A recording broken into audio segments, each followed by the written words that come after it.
And welcome back, everyone. Welcome back to another week, another edition of the Sparkling Tuna Cup, number 82. I'm, of course, your live VIP. With me, I'm joined by these amazing players, by the people in the chat, by my plushies as well. Welcome, one and all, to your weekly dose of Open StarCraft. Here we go! Exclamation mark! Be in the chat if you guys want to have a look at the bracket yourselves. The bracket is live, the bracket is stacked, and we are jumping into the round of 16. We're jumping into our first series and spawning in the top right hand corner of Ultra Love. We have the South Korean Protoss player. We have the pink Protoss. It is Ateshi. And spawning in the bottom left-hand corner, we have his opponents. We have the red Protoss player, the red Protoss himself from South Korea. It is Percival. And as we settle in, Papi, you know what time it is? It is Gamba time. Predictions are now open. Place your bets on who you think will claim this series. Best of luck in the chat as you can get your Gamba going for the next minute or so as we settle into our first game.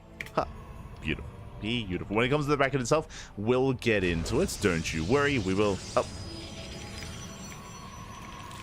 be getting into the bracket after this series. Until then, we will be embracing our initial best of 3. As a reminder, it is going to be best of 3. Likewise, predictions also set up for that as well, as Ateshi does move out with a hidden worker.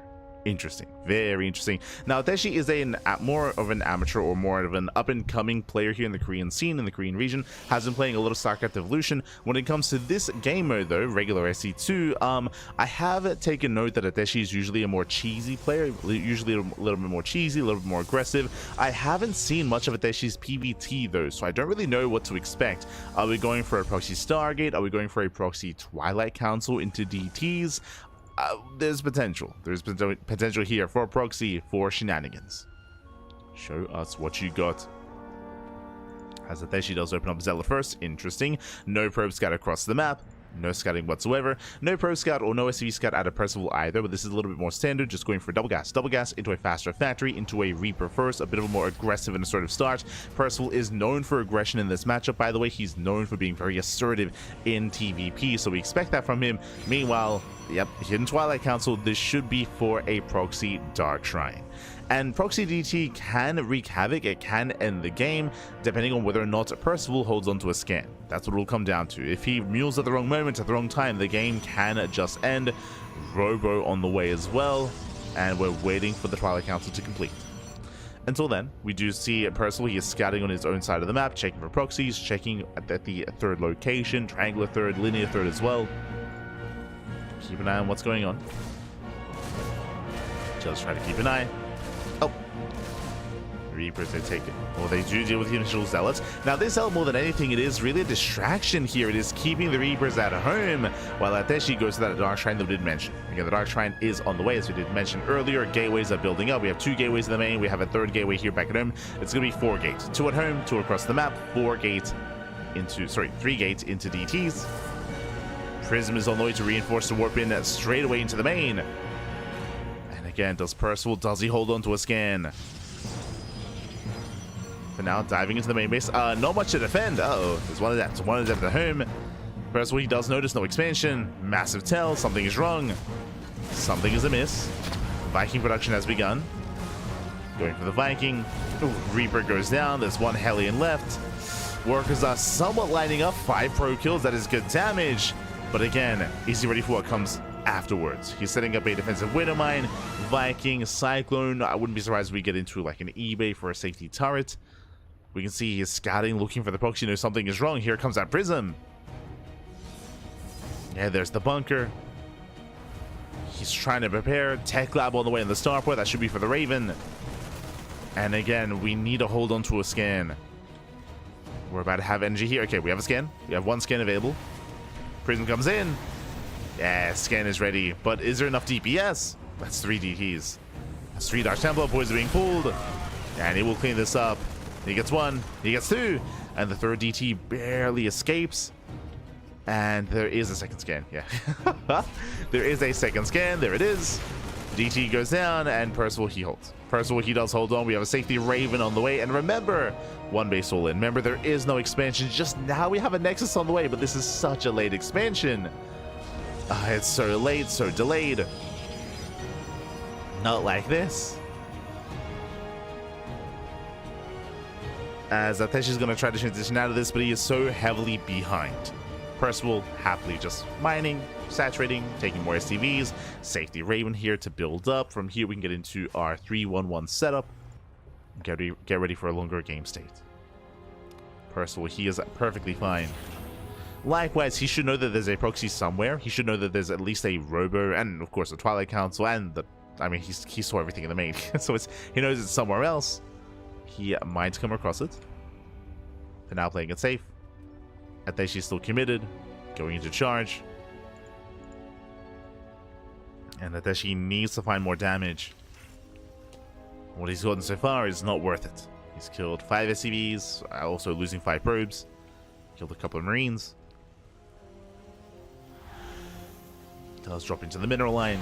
Oh, my shot goes off, takes on the prism, forces the recall. GG gets called, and Percival will shut this down completely and take game number 1.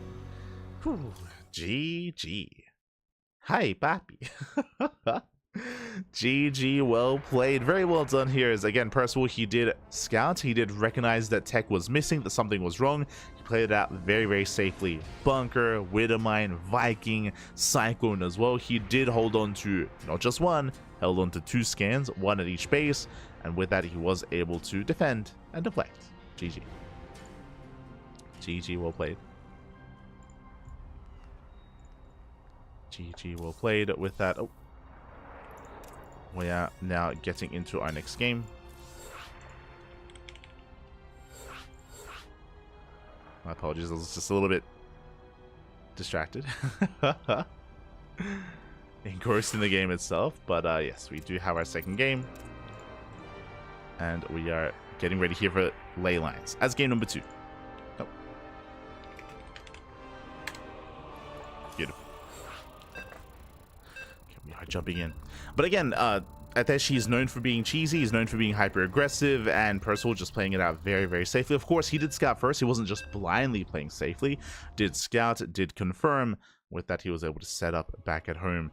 Now, what do we see in game number 2? I don't expect the same build. I don't expect the same, you know, one base DT build out of Ateshi. I expect something different. What do you have for us? Let's go. As spawning in the right-hand corner, we have our South Korean Protoss player, the pink Protoss. It is Ateshi.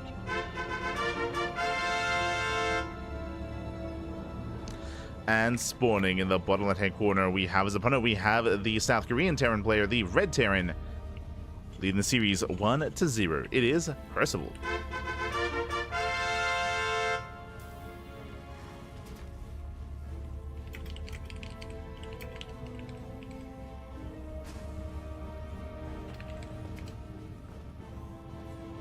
Oh, God.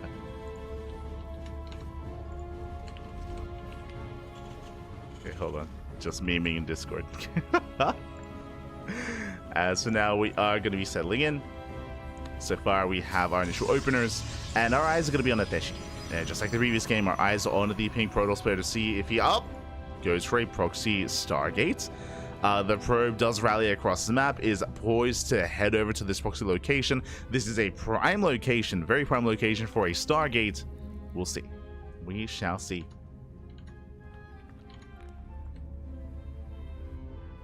Probe is moving in.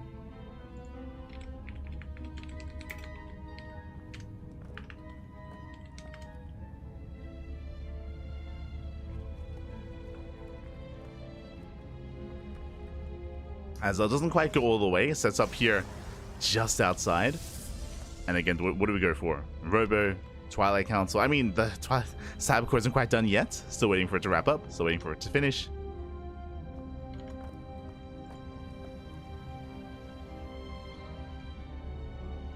So we are securing ourselves. And once again, Percival, double gas. Double gas means faster factory. In general, we typically associate this with a more aggressive opener. But in this kind of game state, especially against Ateshi, this is somewhat of a safe opener just because it does give you a faster factory, it gives you a faster starport, it gives you faster tech here to work with. And there it is, Stargate. So we did assume, based on its positioning, that it would be a proxy Stargate. With this, we can try to set up some shield batteries. True, true.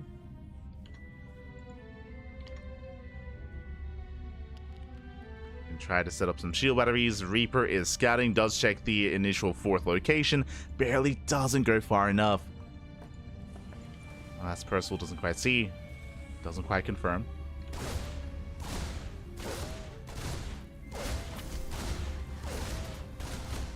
Oh. So it does break forward. Is going to be shut down. And so far, just like the previous game, it's Zell first just to distract. Going to be Proxy Oracle, no shield battery setup, so there's no Void Ray, just Oracle. Oracle into the main. This is not an all-in, this is an aggressive start, don't get me wrong, but behind this, Ateshi is going for a much faster expansion. So much more macro-based opener here out of Ateshi. Going for the Twilight Council. Reaper Helen moving in. The last game, they did kill 5 probes. Do we get another 5? Do we get another 5 here? So far, 2 more workers going down. Oh, Adepts are in position. They shut down the Hellion. Not bad. We get a full scout if we get eyes on the Twilight Council. It is a delayed tech structure, though. That should be taken note of. Getting a couple of workers. So far, 4. Up 5. Once again. Gets 5 probes. Does he get away? No shot. Reaper pulls away. A bit of an F2. This Oracle should not be at home. Uh-oh. Yeah, the Oracle does race back. This will delay the aggression. It will delay the assault. And now Ateshi, there's that much more pressure on him. He needs to get some damage done. Now there is a Widow Mine. Has to be careful. There's a Widow Mine. There's a couple of Marines. For the most part, though, the mineral line is exposed. He gets 1. Gets 2. Gets 2 SCV kills. Not bad.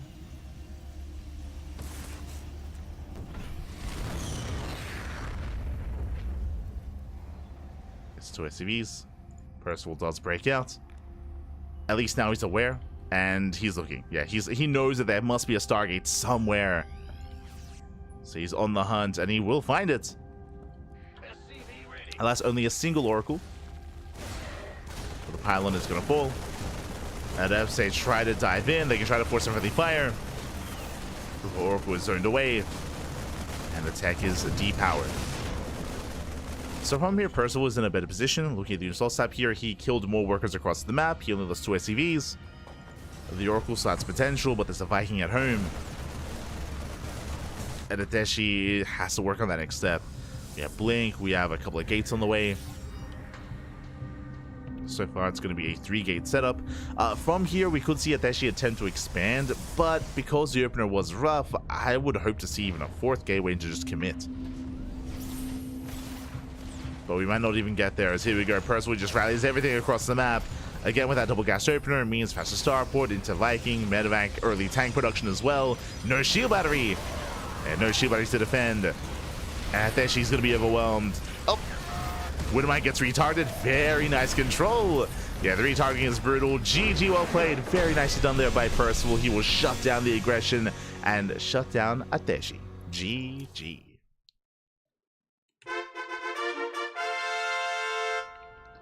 GG, well played. Whew. Percival does claim the series 2-0. Does claim the series, does advance on. My condolences to Ateshi. Hyper cheese out of Ateshi, but again, time and time again was shut down. Percival, very important that he was on top of scouting. He was on top of scouting, on top of confirming that something was wrong, and likewise, as soon as he was able to deal with the initial aggression, he punished. He did punish then and there, especially here in game 2. So very well done, very well played. Percival does claim the series, and with that, we can now figure out where we're headed next. Exclamation mark B in the chat if you guys want to have a look back yourselves.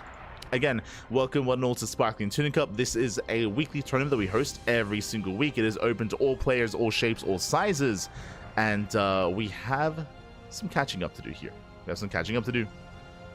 Again, we do know that currently the Pigsty Festival is ongoing, the group stage, and that is impacting some of our signups. Specifically, Skilless and Björn have been regulars, but alas, this week they are nowhere to be found. So no Skilless, no Björn, not this time, but we have plenty of other players here. Ryung, he does make his return for the 3rd week in a row. Ryung, he's waiting for the winner of Dave Latos and Reciprocity. Waiting for the winner of that series. We have BabyMarine versus Hon Mono in the next round. We have Nicoract waiting for the winner of Hacker's Top and Volt Warrior. We have Percival waiting for the winner of those matches. Scrolling down, we have Zertanus up against Blue Knight. We have Gerald waiting for the winner of that series. We have Art versus Rebellion. Honestly, that looks like a really good PvP. I was very tempted to jump into either one, but I kind of wanted to see some potential Nicoract versus Percival, so we'll see if we can find our players. We'll see what we can land on. But Art vs Rebellion is going to be a lot of fun. I do favor Art there, but it could go either way. best of luck. Scrolling down, we have Gooders versus Captain Fish. Winner goes up against Shameless in the next round. And we have 3 Point versus Chrome, also currently ongoing. Shout out to 3 Point. 3 Point, he's the one and only notable Zerg player in the event. So best of luck to 3 Point. I have faith that he'll be up against most likely Shameless in the quarterfinals, but whether or not he can move on further from there, yet to be determined. So best of luck. Otherwise, we have some downtime, I suppose. Like, again, Percival has some downtime here. He's waiting for his opponent. We can try to jump in mid-series in some of these matches, but I do kind of want to follow Percival if at all possible. Like, we don't get to cast enough Percival. Likewise, BabyMarine and Homeowner, they're both animals. It looks like a lot of fun as well. Oh, God. We'll try to find our next players. Try to find them. Do our best.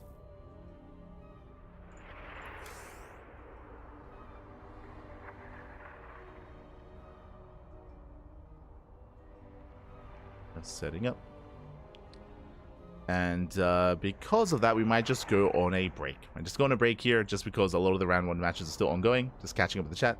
Yo, I see Jackie. Este Lamjoy. Twitch is dying. Oh.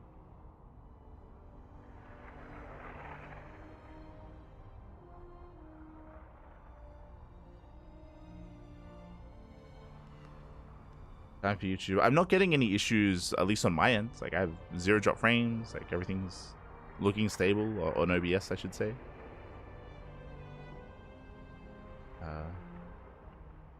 Yeah.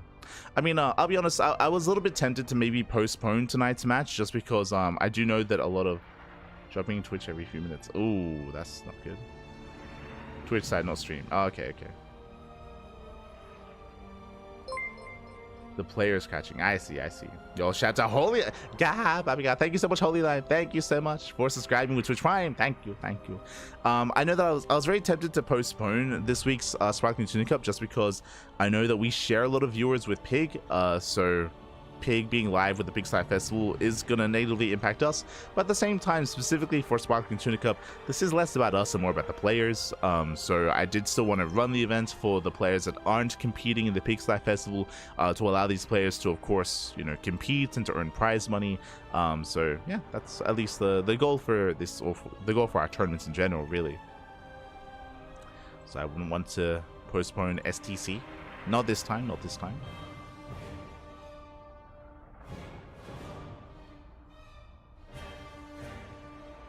It's just still going. Jumped again for yeah. Apparently there's just some issues with Twitch. That's nothing really in my control for that, unfortunately. Catching it. What can we do? What can we do? Smooch. Otherwise, I guess we're gonna have a bit of downtime. I guess we're gonna be going on a break. When we come back, we'll have our next series. We'll have our next matchup. And we'll see you guys in a couple of minutes with our next series. I believe if I actually check out one of our other streamers here, I believe Lika Lika is covering Hacker is Top. If that's the case, I might be able to follow that series into its conclusion. Might be able to.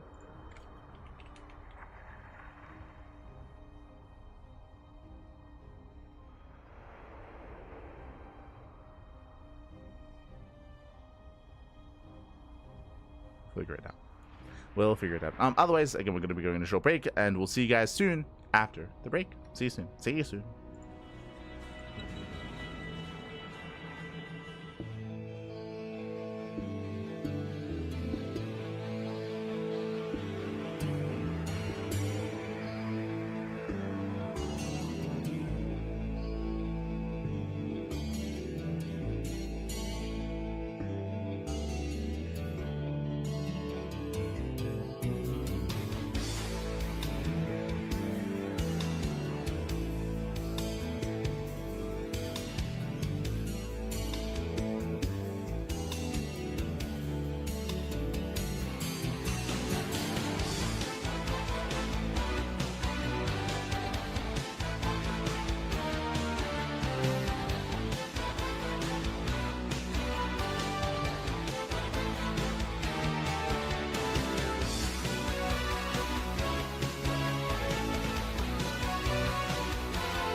Alright, welcome back everyone, welcome back to our second series of the night. Welcome back to the Sparkling Tunic up number 82, and we are jumping right into our fresh best of 3. Spawning in the bottom right hand corner of Whispers of Gold, we have the red Terran player with the red Terran representing the planet Heroes. It is Nicoract. And spawning in the top left hand corner, we have the blue Terran player from the land of Ukraine representing Hokago T-Team. It is Hacker is Top. And if you're in the chat, you know what time it is. It is Gamba time. Predictions are open. Place your bets on who you think will claim the series. As a reminder, Hacker's Top is not Terran. I should emphasize is random. Did tell Nicoract his starting race, but is a random player, random versus Terran. Did roll Terran in the end, and Hacker's Top is usually very cheesy. A bit of a trend so far in these matches in the early rounds, with Ateshi being hyper cheesy, going for all-ins and going for proxies. Likewise, Hacker's Top is very similar. Now, I don't expect a proxy in this game, but we have seen a lot of 1-base and 2-base all-ins out of Hacker's Top.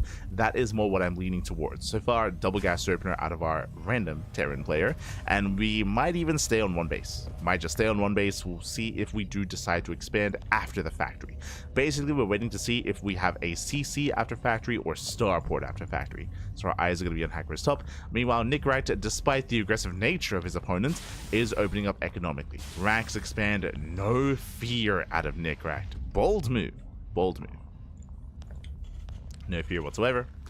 SCV Scout does dip in, and Nicoract will confirm that, in fact, Hacker's Top was not lying. Was not lying about the race, and is going for a factory first. There's that factory. There's the reactor fully rolling up. And again, do we see a starport? Do we see a CC? Command center. What's it going to be?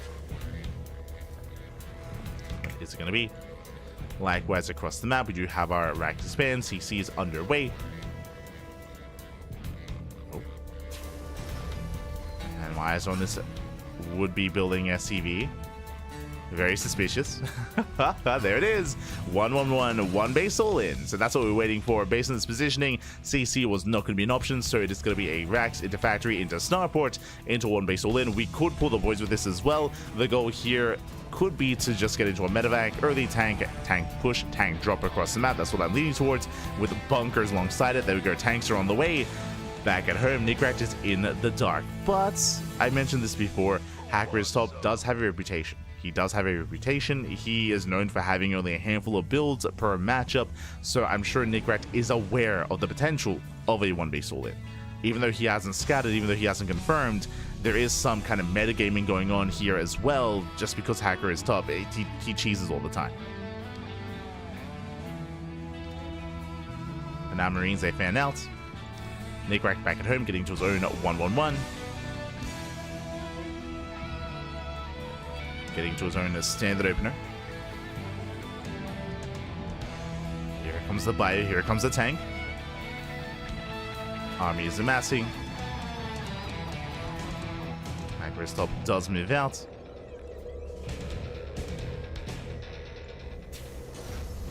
There's that add on top. Going reactor. Ooh, I assumed would be going for medevacs here, but no, he's going for reactor to Viking. Of course, at a DPS, can always land them. Like everything across the map, doesn't pull the boys. No boys. Just Marines, tanks, and Vikings. And he's sneaking up on that bunker. Bunker is under fire. Nicoract not quite ready for this. That bunker, it's getting low. Do you have the mass repair? But Nicoract doesn't really have much to deal with this army. I mean, sure, he's going to have a cyclone, going to have a medevac, going to have some drop potential. But this might be too much. That bunker is eventually going to go down. The longer this goes on, the better it is going to be for Nicoract. He needs a little bit more time here for his own Vikings and his own tank production. Bunker falls. Tanks still within range of the CC. Base is under fire. Nicoract has to be patient. Has to be as efficient as possible. He gets one Marine. Leaves out one as well. Oof. Yeah, brutal tank shot goes up. Boys have to pull together. Tank has arrived. Nice lock on with the Cyclone. Gets one Viking. Trades 1 for 1. Oof, 1 for 2. SCC is going to fall. Can be lifted. Will have to be, actually. Oh, no, it's okay. Don't survive, the repairs are too good. Oh god. Tank boys, we got 4 CVs. 4 CVs go down, 3 tanks have arrived. Tank on the high ground. Vikings, they get turned away. This tank can try to sneak up on the tank of Hacker's top. Can attempt to do so. There's the Vikings. I mean, he can always pull the boys to try to break out. He's going for it. Yeah, he's going for it. We'll leave 1 tank behind though. And when boys are being pulled, cannot break out. Massive tank volleys, and Hacker's top overwhelms. Takes the lead. Whew, GG. Hacker's top does take a lead here. Again, despite his reputation, despite known for being hyper-aggressive and hyper-all-in, Nicoract, he was not ready for that. He was not expecting that. Remember, Nicoract, he went for an economic opener. He was caught with his pants down. And suddenly, Hacker's top is up 1-0. He's up 1-0. And suddenly... And we'll see if he can go all the way.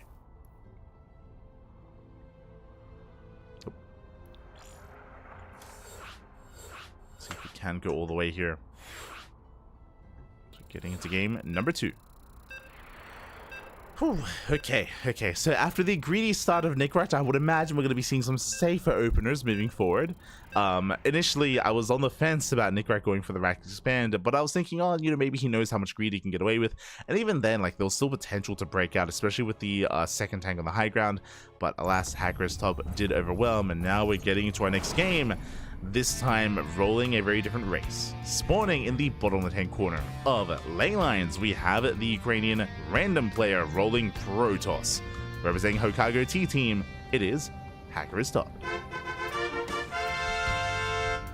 And spawning in the top right-hand corner, we have the red Terran player. The red Terran representing Planet Heroes.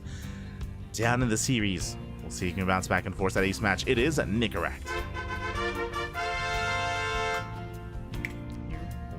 Go. As the workers, they do pass by each other. My eyes are on Hacker's top for a proxy. Does he throw down a pylon? Oh, I've never. Speaking of proxy, my eyes should be on Nicoract instead. He is going to be committing. The proxy racks has been placed, has been thrown down. It was setting up to dive into the main. Now the question becomes, we're not quite in position to proxy Marauder with a tech lab with an add-on next to this. There's no room. So it should be proxy Reaper instead. Oh! Boys are pulled. We get a surround. A probe does fall.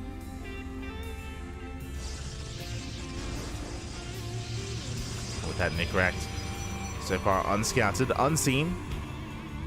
Can pull this off.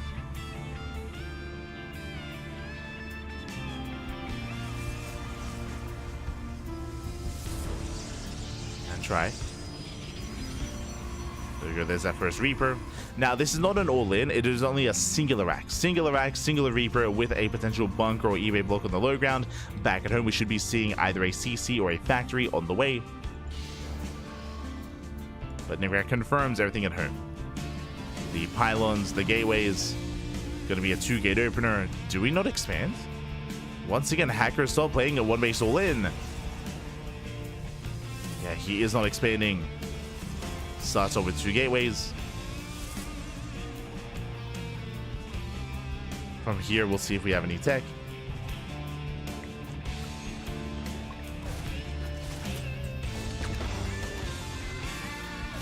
Oh, these boys are being pulled. First probe goes down. Bad, gets a worker.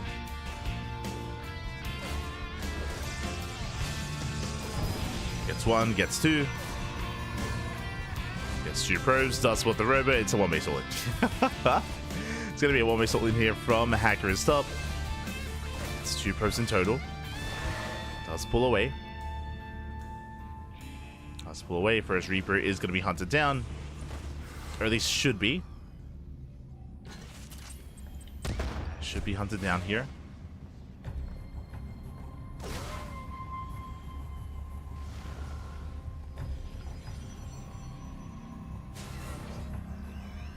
Barely is gonna fall. After this series, I might restart the stream actually, and hopefully that'll resolve things. I might try to just connect to a different server.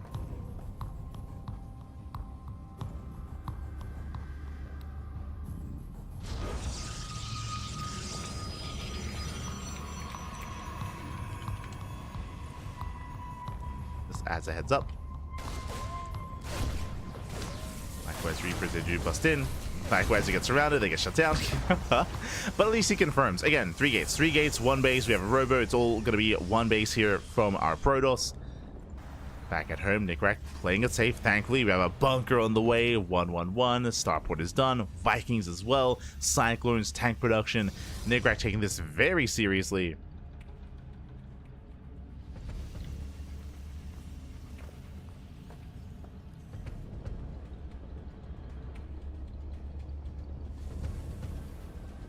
Stop does move out.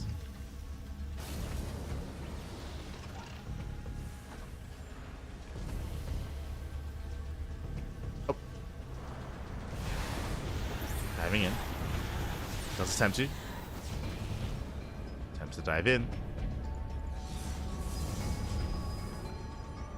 Warpins behind this. First top rotating. And alas, without Blink, he can't quite break through this front line. The tank is about to pop, but with that tank, again, I didn't see Hacker stop breaking this. Tank volleys are popping up. The wall gets broken, Prism goes down. And Hackerstop is going to lose everything here in the process. Tries to break through, is going to be completely punished. Oh my god, losing everything. GT gets called. The Stalkers, they fall one after the other, and Nicoract, he takes game number 2, tying up the series 1-1. GG.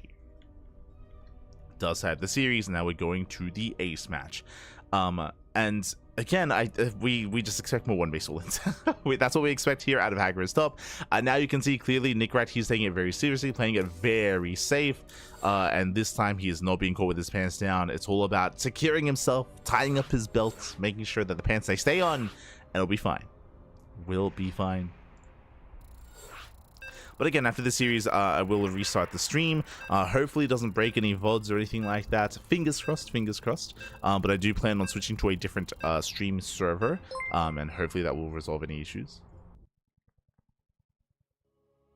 I'm out of ideas for what to write in these submissions. Oh, thank you God, thank you so much. Thank you so much, Steel World. 75 months of support. 75. That's crazy. It's crazy. Thank you. Thank you so much, man. Thank you so much. Beautiful. SSL mode as spawning in the bottom left-hand corner of Amygdala, we have our Ukrainian random player once again rolling Terran, representing Hokago T-Team. It is Hacker is Top. And spawning in the top right-hand corner, we have his opponent. We have the red Terran player representing the Platinum Heroes. It is Nicoract. What does Ga mean? Ga, papi, Ga. What do you mean? What do you mean? It's a state of being. It's a way of life. Te gusta la tula. No. As this time, Nicoract, he's committing here. Last game, as a reminder, he went for a proxy singular racks into a singular Reaper into the main. This time, 2 SCVs, proxy 2 racks. So much more committed here. There's that second racks on the way. Only 2 SCVs, there's no third SCV moving out, so it's going to be 2 racks Reaper, I would imagine. Just 2 racks Reaper here. It is much more aggressive and ideally will snowball out of control. Here in the main base, Hackerstop does open up double gas opener. What does this mean? This means a faster factory. More importantly, this means a faster Hellion. So Hackerstop, he will have the tools to survive this, the tools to defend. 2 racks Reaper should not kill, but it also depends on whether or not Hackerstop knows how to respond. Basically, the win condition for Hackerstop is to... Ooh, goes Marine first. Is to buy time for the factory and buy time for the Hellion. To do so, he has to pull the boys. He has to pull the boys and protect that Marine. If that Marine goes down, that's going to be game. 2 racks Marine? No. If it was 2 racks Reaper defensively, I think we'd be okay, but this time less certain of. Okay, okay. Okay, let's go. Oh my god, proxy 2-on-1? He's proxying the fact. He's crazy. He's crazy. Proxying the factory. Nicoract, he's angry. Oh my god. He's upset after what happened. We commit. We'll commit here.